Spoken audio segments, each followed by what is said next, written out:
Señor resucitó, su amor fue más fuerte que la muerte. Cristo el Señor resucitó. Muy buenas tardes, les saludo a todos en este curso en que ya vamos en la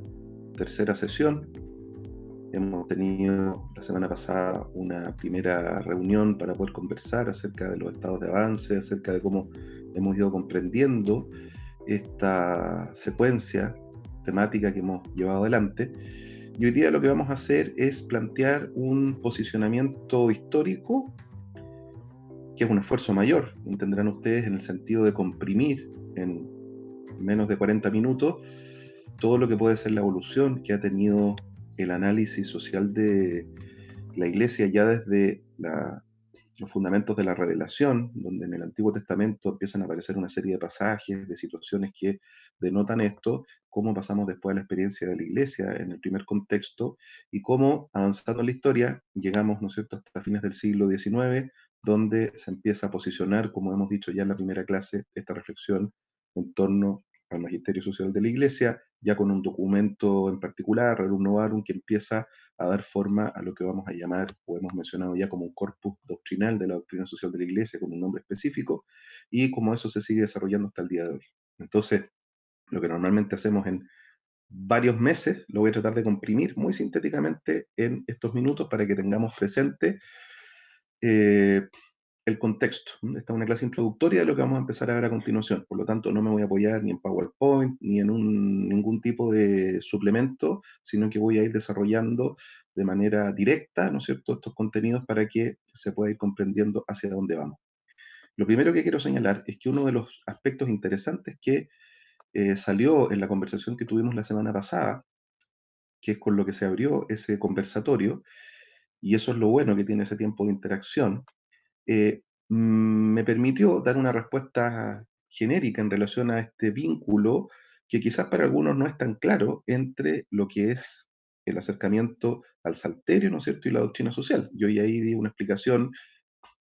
más de contexto y del vínculo que hay entre lo que es la lectura de la salmodia y cómo en el oficio tenemos una participación, por una parte, de la palabra que se profundiza, ¿no es cierto?, con mayor detención, y también un comentario que en la línea de lo que es el magisterio de la Iglesia se nos va entregando cada cierto tiempo en el salterio. Pero en síntesis, y vuelvo sobre lo mismo para tocar el fondo del tema, si, como yo he dicho, una de las tesis centrales que va a tener el análisis de la doctrina social de la Iglesia, si no hay una transformación del corazón, la proyección hacia lo que podría significar un cambio en la actitud, en la vida en sociedad, no se puede lograr. ¿Y qué es lo que nos permite el cambio del corazón? Tener intimidad con Jesucristo. Por lo tanto, lo que genera el cambio del corazón, el cambio de actitud, una nueva disposición en el obrar personal y en las interrelaciones personales, tiene que ver con esa intimidad con Jesucristo. Y esa intimidad con Jesucristo es lo que nos va a permitir después proyectar a través de nuevos criterios, nuevas orientaciones, nuevas visualizaciones, nuestro contacto con el mundo externo. Por eso decía que no es lo que viene desde afuera lo que daña el corazón del hombre, como dice la Escritura, sino aquello que está dentro del corazón, ¿no es cierto? Sanando ese corazón es como se podrá entonces también proyectar un cambio de actitud, de revisión de lo que son las realidades estructurales, ¿no es cierto? Como hemos mencionado en el diálogo, Papa Juan Pablo II habla de las estructuras de pecado. Bueno, esas estructuras de pecado no se van a transformar dinamitando las estructuras de pecado desde afuera, sino que con una profunda conversión del corazón que realmente puede impactar desde el punto de vista de las actividades que tenemos que desarrollar cada uno en sociedad, esa forma de organizar esa sociedad. Bueno, dicho esto, aquí vamos a empezar a tematizar muy sintéticamente elementos que ya vienen desde el Antiguo Testamento y que se vinculan con lo que es una sensibilidad social que nosotros podemos percibir en la Escritura, ¿no es cierto? Ya en el libro del Éxodo, cuando el Señor se manifiesta como yo, Yahvé, ¿no es cierto?, tu Dios, que te he sacado del país de Egipto, de la casa de servidumbre, ante un pueblo que gime al Señor y Dios escucha esta voz, ¿no es cierto?, y en atención a esta miseria, es que Él libra de la opresión de las penalidades a este pueblo. Por lo tanto, ya en el Éxodo, ya en el Deuteronomio, tenemos una sensibilidad por parte de Dios en relación al tema de la experiencia social que puede ser motivo de aflicción. Y lo mismo si lo proyectamos después en el contexto de lo que es el libro del Éxodo, ¿no es cierto? En el libro del Éxodo, en el capítulo 16, donde eh, hay también una palabra que orienta a este pueblo que va saliendo, ¿no es cierto?, de la esclavitud de Egipto y donde el Señor les regala este maná, ¿no es cierto? Pero este maná dice es para que lo recojan todos los días, porque si lo recogen, ¿no es cierto?, queriendo asegurarse para el día siguiente, es que entonces ese maná se llenaba de gusanos y se podría, ¿no es cierto? Y en el mismo Éxodo, el Señor nos invita a que si se presta dinero a uno del pueblo, a uno que habita, ¿no es cierto?, contigo, no serás con él usurero, sino que, ¿no es cierto?, no le exigirás con interés. En el Éxodo capítulo 22 se menciona una referencia en este sentido. Un pueblo que por lo tanto va aprendiendo a actuar en justicia, ¿no es cierto? Y es así como el Señor elige, ¿no es cierto?, a través de Moisés, hombres que sean capaces, ¿no es cierto?, por su fidelidad, por su incorruptibilidad, de ponerlos al frente del pueblo como jefes,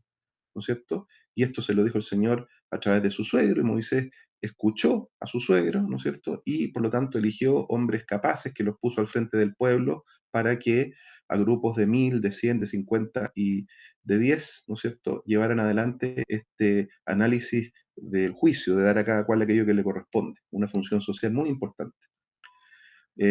Si uno va después a los textos de los profetas, ¿no es cierto? El profeta Jeremías exhorta fuertemente, ¿no?, a practicar el derecho, la justicia, a libertar al oprimido de las manos del opresor, ¿no es cierto? Jeremías 22. Y el profeta Isaías también, aprended a hacer el bien, buscad lo justo, dad los derechos al oprimido, haced justicia al huérfano, abogad por la viuda.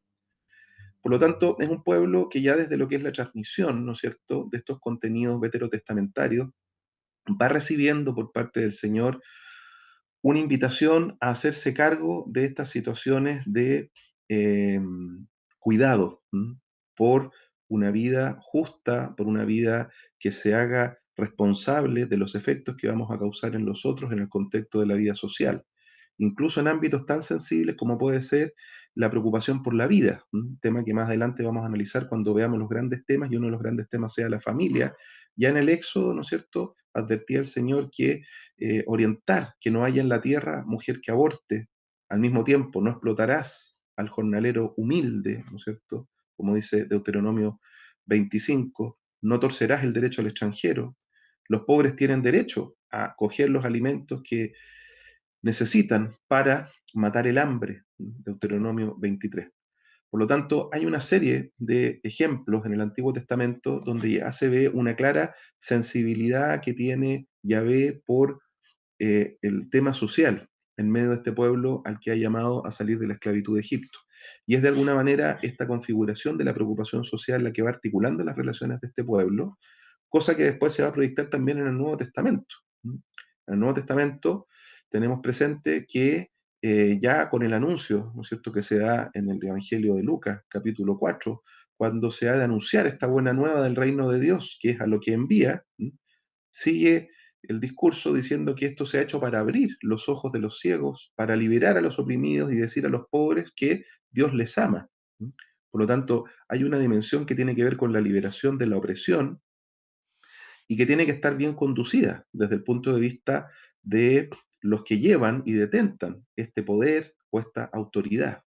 Por eso que en Marcos 10, ¿no es cierto?, se nos invita a que los que sean tenidos como jefes de las naciones y las dominan como señores absolutos, ¿no es cierto?, y dice que estos grandes que las oprimen con su poder pueden marcar una forma de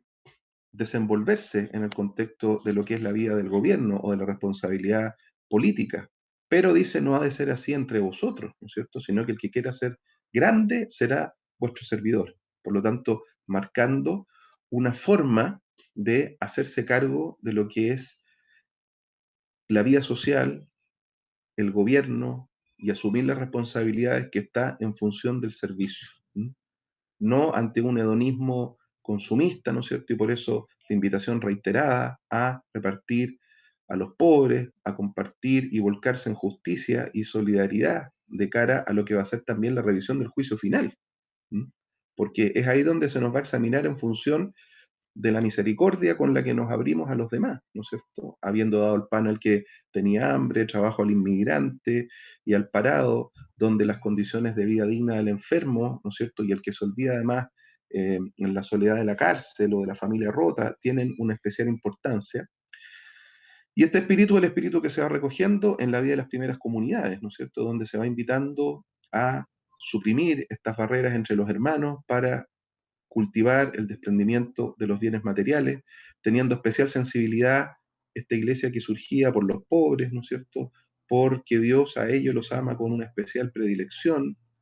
y por lo tanto en los Hechos de los Apóstoles, ¿no es cierto?, tenemos varios pasajes en los cuales se muestra esta sensibilidad, lo mismo en la primera epístola de Juan, capítulo tercero, en la epístola de Santiago, capítulo segundo, para que se llegue a decir, como señalan los Hechos de los Apóstoles, que no había entre ellos ningún necesitado.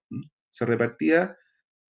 en función de la necesidad que tenía cada cual, como dice los Hechos de los Apóstoles 4. Y al mismo tiempo se van generando acciones que van orientando la conducta de aquellos que intentan engañar y aparentar que dan cuando en realidad acumulan insolidariamente. Hechos 5, se organizan situaciones para atender la primera necesidad en ayuda de las víctimas de la calamidad. Hechos 11, se eligen hermanos bien preparados que estén llenos de espíritu y de celo evangélico para administrar el dinero, no con una mentalidad mercantil y comercial, sino para socorrer justamente a los necesitados. Eh, Santiago, en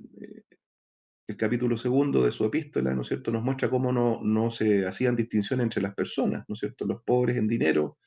y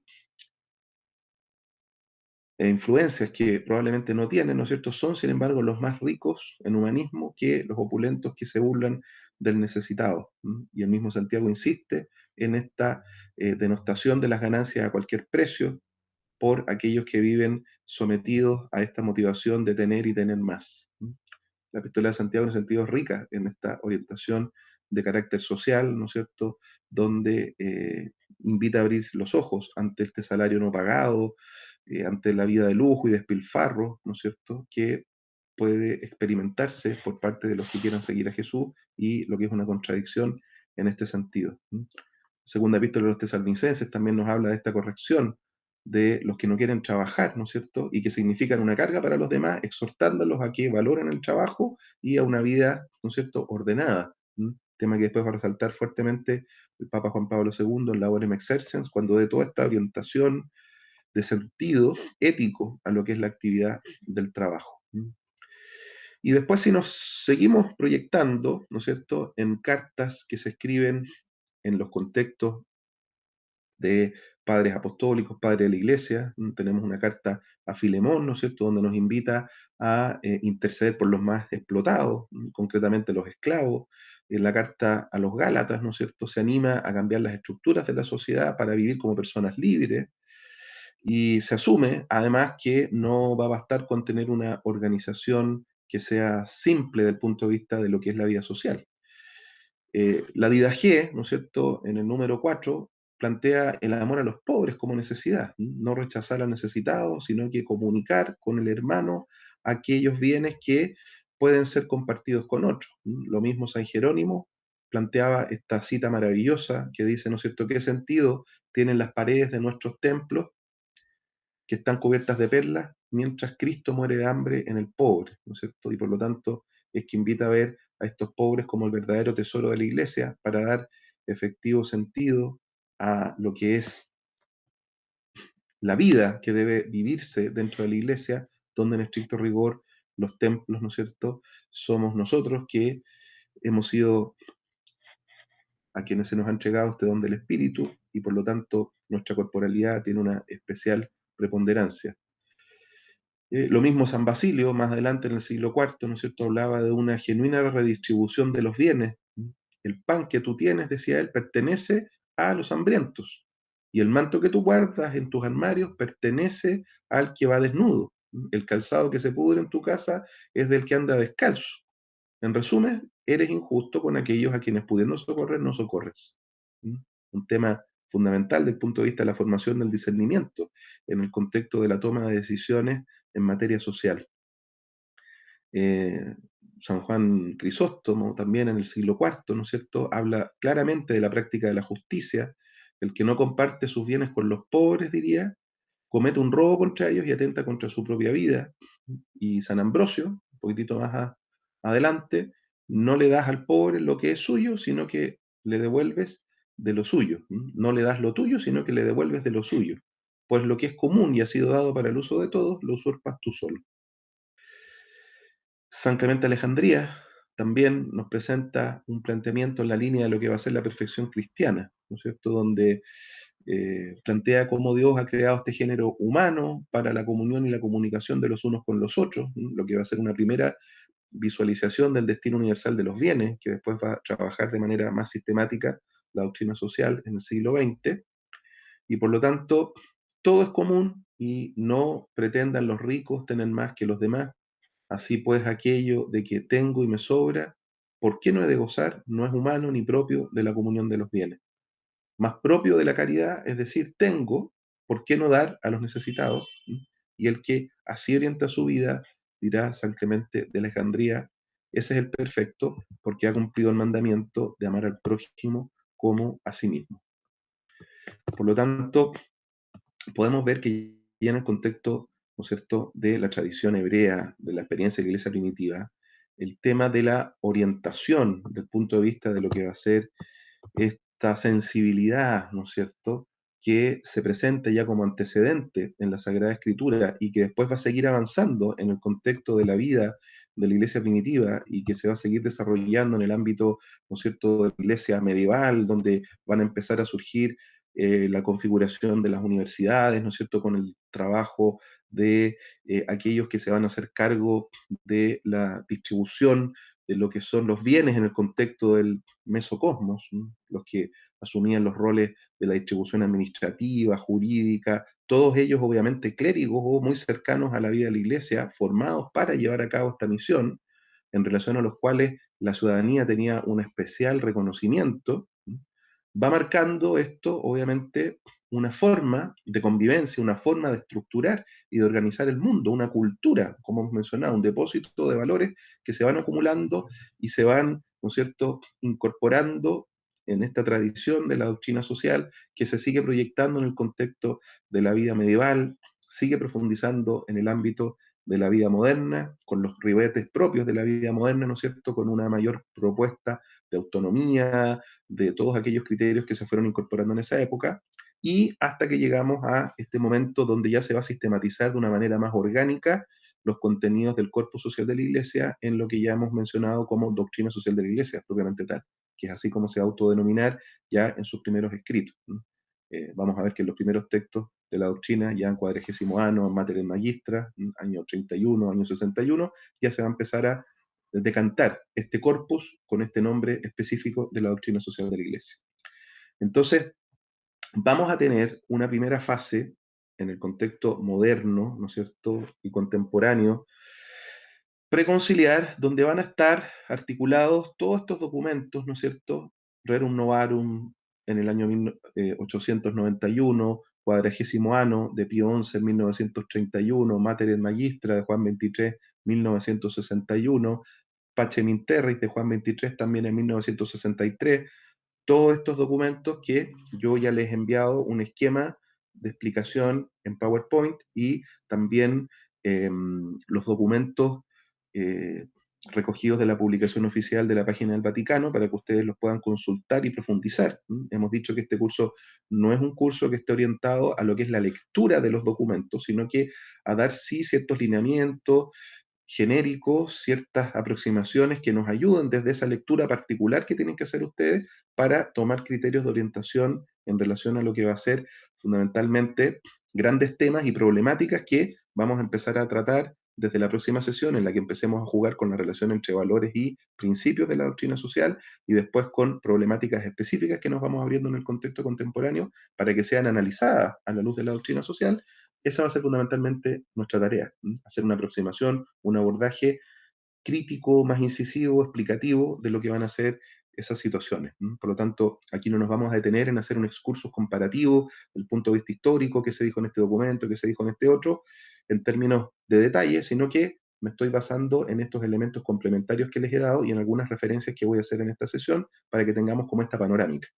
Donde ya hemos dicho, hay antecedentes claros en el contexto del Antiguo Testamento, una experiencia también muy rica y llena de sentido en el ámbito de la iglesia primitiva, que se sigue desarrollando en el contexto medieval, moderno, hasta que llegamos a esta época contemporánea, en la cual estos documentos nos empiezan a mostrar una aproximación más sistemática del análisis social. Entonces, en estos 4 documentos, que son documentos de la doctrina social, que se desarrollan en un contexto preconciliar y hasta conciliar, porque Pacem Terris ya está en un ámbito en el cual se está, ¿no es cierto?, desarrollando el concilio. Pacem Terris es del año 63 y el concilio va del 62 al 65, por lo tanto es un documento que estaría tocando lo que son los contenidos del concilio. En estos primeros documentos vamos a ver estas orientaciones de sentido inicial, ¿no es cierto?, que tiene la doctrina, su posicionamiento, la manifestación de que la doctrina, a través de lo que va a ser la orientación para que los laicos que estemos en el mundo efectivamente podamos asumir criterios que estén impregnados de esta visión de justicia, de esta visión de solidaridad, de esta visión de subsidiariedad, de dignidad de la persona humana, de bien común, ¿no es cierto?, que son los criterios que debieran impregnar nuestra vida, posicionan estos primeros documentos este actuar de la Iglesia a través de esta especial inspiración que se va a motivar a los laicos, planteando coordenadas genéricas de orientación. Coordenadas genéricas como, ¿no es cierto?, el decir que la doctrina social es un corpus social que, desde el punto de vista de lo que es la profundización y la orientación en la vida política, no se va a ir por una línea de un capitalismo desenfrenado, ni tampoco se va a ir por una línea de un socialismo marxista, en los términos que habla Rerum Novarum, ¿no es cierto? Por lo tanto, se va a plantear como una vía intermedia que, por una parte, a través de los principios de la ley natural primarios, ¿no es cierto?, conservación en el ser y no atentar contra sí, conservación de la familia y del ejercicio de la paternidad, la maternidad como los fundamentos sociales que se viven al interior de la familia, desde donde uno se va a proyectar hacia afuera, y el tercer precepto primario, que es el ejercicio de la libertad para desarrollar la inteligencia, esta capacidad humana fundamental. Con esos patrones y esas coordenadas, Rerum Novarum va a dar un elenco de derechos y deberes, ¿no es cierto?, donde se va a mostrar esta importancia en la articulación que en ese momento la cuestión social hacía muy presente, teniendo a la vista que esta cuestión social debe reconocer, ¿no es cierto?, estos valores y estos principios que mencionábamos delante y que por lo tanto el desarrollo en estos contextos, desde el punto de vista de la doctrina social, a lo que invita es a resolver esta cuestión social tensa que se vivía en ese momento, pudiendo solucionarla o pudiendo avanzar hacia criterios de encuentro, criterios de comunión, criterios de vinculación que permitan, en un contexto pacífico, poder resolver esas tensiones complejas que se desarrollaban en el contexto de la cuestión social en ese momento. 40º año, 40 años después, ¿no es cierto?, el Papa Pío XI va a profundizar en estas líneas, nos va a meter además en una problemática que tiene que ver con esta reflexión que se ha hecho después de lo que es la Primera Guerra Mundial, ¿no es cierto? Y Mater et Magistra va a hacer lo propio, teniendo presente esta situación compleja que se vivió por la salida de la guerra, ¿no es cierto?, Segunda Guerra Mundial, y por toda la situación compleja que se estaba viviendo desde el punto de vista de lo que significó la tensión del inicio de la década del 60, que después se va a desarrollar con mucha más fuerza y que también avisora el mismo Juan XXIII en Pacem Terris en el año 1963. Documentos que llegan hasta antes y se introducen en la reflexión conciliar. Concilio Vaticano II nos va a abrir, ¿no es cierto?, con Populorum Progressio de Pablo VI en 1967 a una nueva etapa que recoge toda esta reflexión eclesiológica que hace nuestra iglesia, ¿no es cierto?, esta reflexión ad intra, la iglesia se mira a sí misma para dar después una palabra ad extra, una palabra hacia afuera, hacia el mundo, y en este sentido va a haber un documento muy importante que va a ser la Constitución Gaudium et Spes, ¿no es cierto?, donde se nos va a hablar de la iglesia en el mundo actual, y es una constitución que va a estar llena de contenido desde el punto de vista social, donde se va a introducir justamente en todos esos grandes temas que vamos a mencionar después, para, desde la reflexión conciliar, llevar una palabra que esté actualizada a esa necesidad del ser humano en ese contexto. Y junto a ello, ¿no es cierto?, junto a Gaudium et Spes, Populorum Progressio del año 67, va a venir después Octogésima Adveniens del Papa Pablo VI en 1971, con lo que se van a cerrar las encíclicas vinculadas a Pablo VI, y después nos vamos a abrir a toda esta reflexión que va a seguir adelante de la mano de Juan Pablo II, cuando el año 1981 nos presente la Orem Exercens, que es un documento, ¿no es cierto?, muy importante. Tengamos presente que siempre el primer documento de un pontífice es el que de alguna manera eh, resume toda la reflexión doctrinal, pastoral que ha tenido ese romano pontífice, ¿no es cierto? Ha ocurrido eso con todo. Y en ese primer documento como que entregan con mucha gracia, con mucha soltura, todas estas reflexiones que han mantenido durante tiempo. El Papa Juan Pablo II en ese sentido abrió su reflexión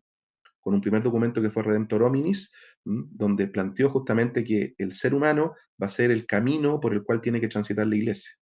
La iglesia que tiene que iluminar a este ser humano para orientarlo desde el punto de vista de lo que es la buena noticia del Evangelio, para rescatarlo de la situación de muerte en la que tantas veces entramos y hacerlo pasar a la experiencia de la vida. Por lo tanto, el documento que va a venir un poquitito después, ¿no es cierto?, de Redemptor Hominis, en la línea magisterial de la Iglesia, es un documento que el Papa Juan Pablo II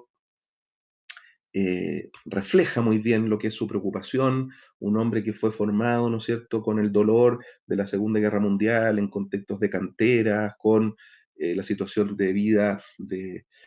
compleja que vivía junto a su padre, ¿no es cierto?, con su madre fallecida. Entonces él hace toda una fenomenología del trabajo, una explicación de la orientación del trabajo, ¿no es cierto?, con todo el sentido que envuelve esa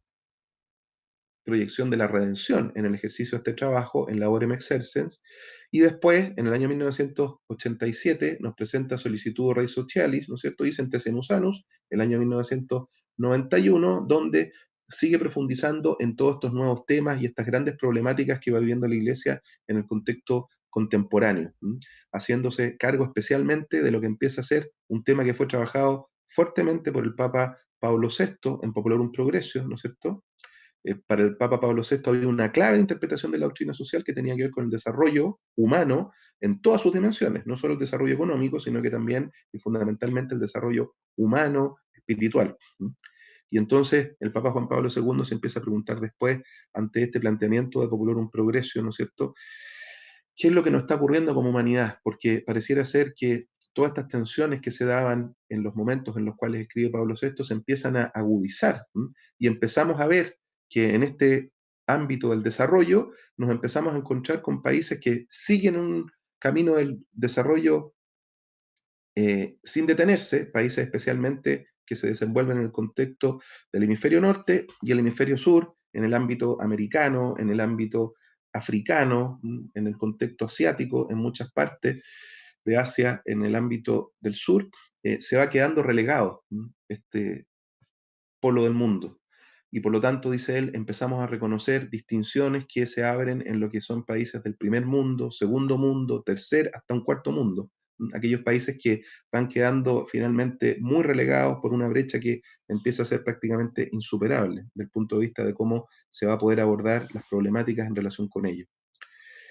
Y por lo tanto hay una preocupación muy sensible del Papa Juan Pablo II frente a ese tema, una preocupación que además se abre a abrir una nueva reflexión sobre problemáticas que surgen, los nuevos pobres, las situaciones de la migración, empieza también una preocupación por el tema de la ecología humana y todo el impacto que podemos generar como humanidad en el contexto del medio ambiente, tema que después es complementado por Caritas in Veritate, ¿no es cierto?, de Benedicto XVI del año 2009, en que analiza un valor fundamental para la doctrina social, en el que vamos a profundizar cuando entremos al estudio de los valores y los principios, que es la caridad. Y ahí se va a referir el Papa Benedicto como la caridad viga maestra de la Iglesia. Caridad que no se puede desarrollar si no es que es en una relación íntima con la verdad. Y se introducen todas las problemáticas sociales que en este vínculo caridad y verdad se empiezan a desarrollar en el siglo XXI, en los comienzos del siglo XXI, donde él empieza a manifestar una serie de preocupaciones que le aquejan desde el punto de vista de lo que está haciendo esa lesión a la caridad. Y empieza a hablar de ejemplos como el turismo sexual, donde en algunos países del mundo las personas se van para tener este tipo de experiencias, ¿no es cierto?, de vulneración y de denigración de las personas humanas y por lo tanto también de denigración de ellos mismos. Entonces, un papa muy sensible a toda esa preocupación de lo que es la realidad humana, los vínculos humanos que tienen que ser iluminadas por una caridad que se sostenga en la verdad, hasta llegar al último documento, ¿no es cierto?, que es Laudato Si, esta maravillosa encíclica social del Papa Francisco del año 2015, donde va a ir más allá, porque justamente hemos dicho que el análisis de la doctrina social, teniendo una estructura tradicional, donde cada pontífice le va entregando al otro elementos y donde se va consolidando los elementos de articulación de la doctrina, sin embargo, al mismo tiempo de hacer ese análisis diacrónico, cada pontífice va haciendo un análisis sincrónico de la realidad y va estudiando, bueno, cuáles son las problemáticas sociales que más nos urgen hoy día. Y una de las problemáticas sociales que está urgiendo en el contexto contemporáneo es justamente el tema de nuestra relación con el medio ambiente, nuestra relación con esta casa común, ¿no es cierto?, en relación a la cual la estamos tratando de manera muy irresponsable, y esto va a generar no solamente un problema para nuestra propia generación, que hoy día se está viendo afectada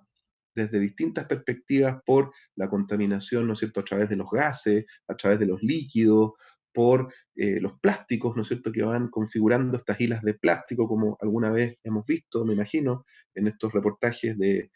¿no es cierto?, National Geographic u otros canales donde se muestran estas situaciones complejas que vamos generando nosotros en el medio ambiente. Y como, por ejemplo, esta situación del SARS-CoV-2 nos ha ido mostrando que pareciera ser que cuando el ser humano se retrae, ¿no es cierto?, y empieza a generar menos fuentes contaminantes, entonces la naturaleza le dejamos tiempo, le dejamos espacio y empieza a rearticularse. Y es así como el tema del orificio de la capa de ozono en estos días se suprimió, empezaron a aparecer peces, ¿no es cierto?, en Venecia, delfines en no sé qué otra bahía, y por lo tanto la naturaleza, si le dejamos respirar, nos empieza a sorprender nuevamente con su exuberancia, con su belleza, y en ese sentido, este tiempo probablemente, entre otras y tantas consecuencias que vamos a sacar, va a ser un tiempo también de reflexión en relación con lo que es nuestra responsabilidad social humana con los otros seres humanos por todas las situaciones complejas que estamos viviendo desde el punto de vista de la pobreza que se está incrementando fuertemente en nuestros países, ¿no es cierto? Y también una responsabilidad que tenemos que decantar en relación con este medio ambiente, ¿no?, con esta casa común, de la cual vamos a hablar también más adelante cuando toquemos dentro de los grandes temas el tema de el medio ambiente, ¿no?, ya llegando a la última sesión, la sesión número 10, vamos a hablar de la salvaguarda del medio ambiente y de la promoción de la paz. Por lo tanto, en ese momento vamos a profundizar sobre Laudato Si, pero aquí solamente, como he dicho en un principio, quería avisorar que hasta ahí va a llegar la reflexión que llevamos hoy día en relación al contexto de discusión de la doctrina social de la Iglesia. Yo tenía una cierta apuesta desde el punto de vista de cuál iba a ser el próximo documento que sacaría el Papa Francisco en relación a la orientación de la doctrina social. Como sabemos que la Congregación para la Educación Católica ha sacado recientemente, ¿no es cierto?, el año pasado, un documento que tiene que ver con la orientación y los lineamientos que podemos manejar desde la Iglesia Católica en relación al tema del gender, del género. Yo decía, probablemente el próximo documento, que va a tener que ser muy valiente, magisterial de la Iglesia en tema social, se va a introducir en el tema del género, con todo lo que implica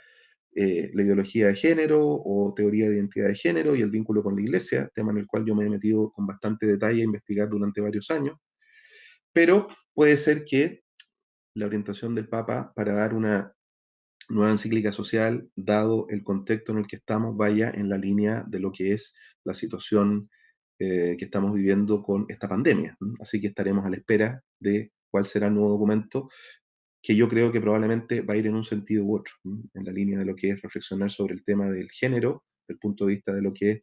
la visión antropológica, que es importante reflexionar y decantar por parte de la Iglesia como maestra de humanidad, pero puede que esta urgencia en la que estamos hoy día haga que el próximo documento magisterial en este sentido vaya en la línea de lo que es esta reflexión también social y muy importante, ¿no es cierto?, en base a todos estos criterios de bien común, de dignidad de la persona, de justicia, de solidaridad, de subsidiariedad, en la línea de lo que es